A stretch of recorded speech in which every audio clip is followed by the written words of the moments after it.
Vamos falar um pouquinho do jogo, né? Vamos falar um pouquinho aí da atuação do Vasco, que sinceramente não foi das melhores, mas vamos comemorar essa classificação, né? Vamos comemorar esse resultado.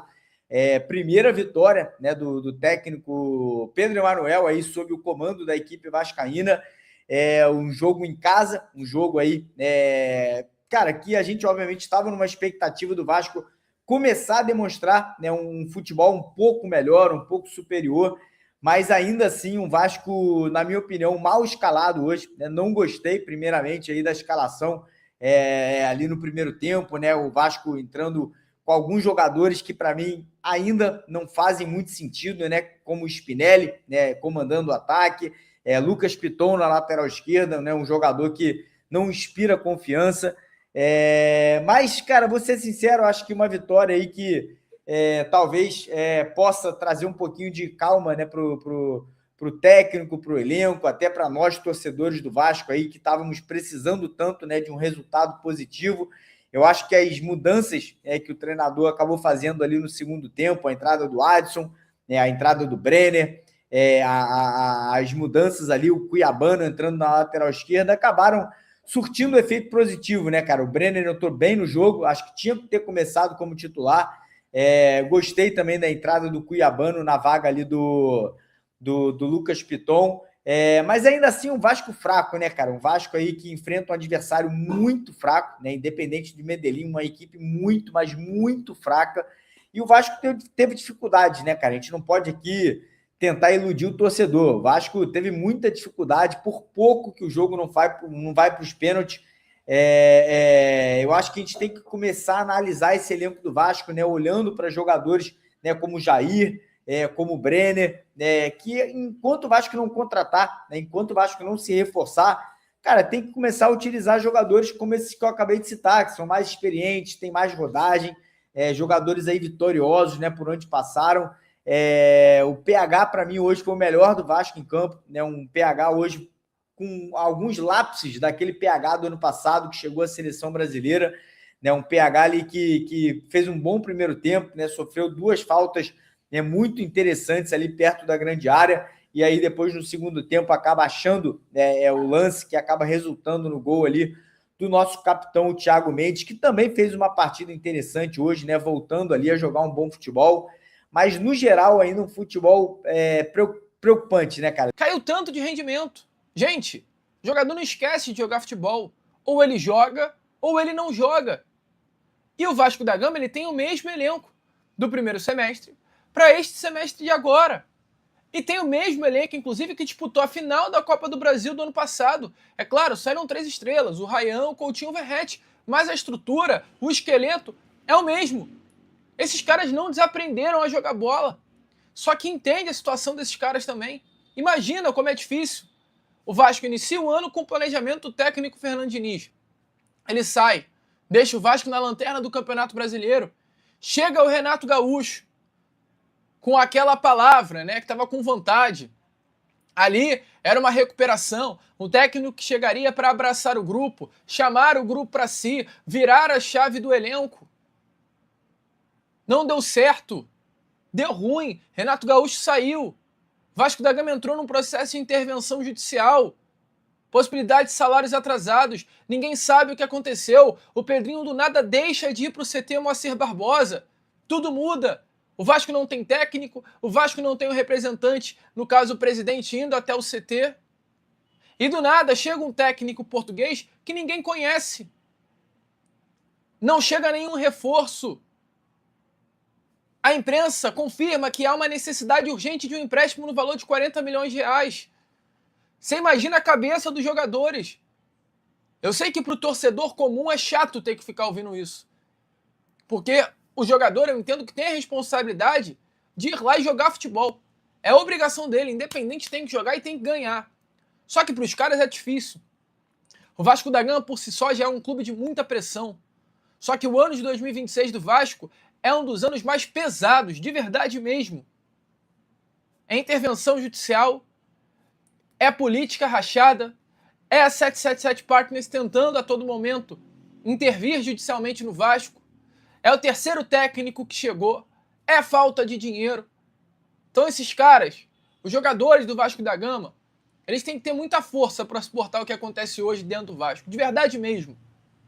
De verdade mesmo. Eu não tô querendo defender jogador. Mas é uma realidade, amigo. É difícil jogar no Vasco da Gama nesse momento. E eu acho que ficou nítido hoje que o problema em si é uma vitória. O problema em si é a pressão. E o resultado hoje, amigo torcedor Cruz Maltino, é essencial. O Vasco da Gama tinha que sair hoje de São Januário com a vitória, com a classificação. Porque se o Vasco da Gama é eliminado hoje para o Independente Medellín em São Januário, o Vasco no próximo sábado contra o Fluminense, ele chega no Maracanã com a obrigação de se classificar para a próxima fase da Copa do Brasil. Que aí tem um momento que o nosso treinador mexe. Ele puxa o Andrés Gomes para de esquerda, ele traz o Nuno de ponta esquerda para 10 e aí ele joga o Ramon Henrique para ponta direita e mata a formação de 4-3-3 sem meia, né? Aí ele volta para o 4-2-3-1. O Ramon Henrique não tem velocidade, não tem profundidade para jogar aberto e aí a coisa não ia, não acontecia. O Spinelli, mais uma vez, fez aquele jogo que o Vasco não estava pesando a área, sufocando o adversário, e aí faz mais sentido esse tipo de jogo, que você precisa mais da presença diária dele. O jogo estava muito de transição, lá e cá, e aí quando o Spinelli tem campo para correr, ele precisa jogar muito fora da área, ele é -1, cara. O Spinelli fez um jogo hoje horroroso, e aí vou até já virar a fita para falar do Brenner, que entrou no segundo tempo. O Vasco tem 2 jogadores para o comando do ataque incompletos. A gente precisa contratar um 9. A solução não é nenhum dos dois. O Brenner, eu acho, inclusive, que ele deveria mudar de posição. Já perceberam quando o Brenner não está na área, quando ele sai da área para fazer uma tabela, para participar do jogo, ele ajuda? A jogada que ele tabela com o Thiago Mendes, sai cara a cara com o goleiro e não faz o gol, é uma jogada que ele trabalha bem e ele acaba não fazendo gol porque ele não domina bem a bola, só que o passe do Thiago também foi ruim. Ele faz um 2, ele tá passando, o Thiago Mendes dá o passe atrás. Aí nessa que ele vai tentar puxar a bola que tava passando dele, ele puxa e a bola corre um pouco. Aí ele ainda dá um toquinho, o goleiro defende. O lance do gol do Vasco, do cruzamento do PH pro Thiago, é uma jogada que começa aqui no Andrés, a bola vai no Brenner, o Brenner domina, gira, acha o Adson abre a bola pro PH. Então ele participa do gol do Vasco. E eu vi ele preparando uma jogada. Só que quando chega na hora dele ser o centroavante, dele estar bem posicionado, parece que o Vasco tá com -1.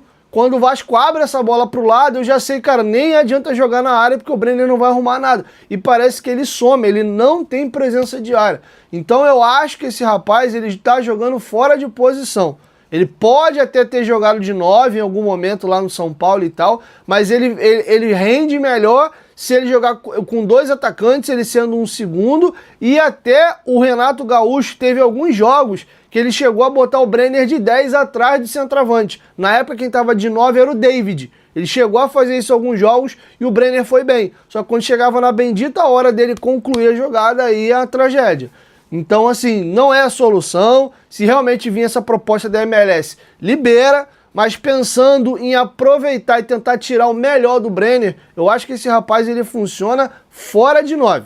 Jogando ali como um segundo atacante, aí vindo como elemento de surpresa e tal. Ele tem mobilidade, ele trata a bola muito melhor que o Spinelli, mas para fazer gol também, a coisa tá esquisita. Só que o Spinelli também teve uma jogada muito boa hoje do Vasco trabalhado, o PH vai no fundo, cruza, ele na pequena área, ele isola a porcaria da finalização. Então assim, é um problema. A camisa 9 do Vasco, o centroavante, coloca como você quiser, é um problema. Não tá em São Januário essa solução. O Bruno Lopes é garoto, vive contundido, mal consegue ficar em forma para poder jogar, então também não dá para contar com ele, nem para fazer uns testes para ver qual é. A gente tem que contratar um atacante, tá? E tá muito claro aí, falando do jogo do Vasco de hoje, o Vasco é um time que ele tem uma dificuldade colossal de fazer gol. Nós temos poucos jogadores que pegam a bola e vai pro individual para ele concluir a jogada e chamar a responsabilidade para ele fazer o gol. O único jogador do Vasco no terço final do campo que faz isso é o Andrés Gomes. Só que o Andrés Gomes finaliza muito mal. O jogo mesmo do Mirassol, que ele acaba fazendo um golaço, ele tentou pelo menos antes umas 4, 5 vezes. Era tudo puxa a lua, puxa a lua, puxa a lua. Lua que eu digo é isolar. Hoje mesmo, a única jogada no terço final que ele apareceu, foi até uma jogada bem trabalhada. A bola foi na direita, tocaram para trás, ele dominou, puxou para canhota, foi bater, jogou a bola lá na arquibancada. Não é a dele. Centroavante a gente não tem. A ponta direita ali tá rodando. O Adson, até eu acho que é um jogador mais de criação, de associação do que de conclusão. Então, falta gol, cara. Tanto é que hoje o Thiago Mendes voltou a ser o artilheiro do Vasco na temporada, empatado ali com o Spinelli, com 6 gols. Então, assim, o Vasco tem muita dificuldade de fazer, tá? E olha que a gente nem jogou contra um adversário, meu Deus, não acho que o time deles também é uma tragédia, é um time estadual, não é, mas também não seria um time aqui de prateleira alta no futebol brasileiro.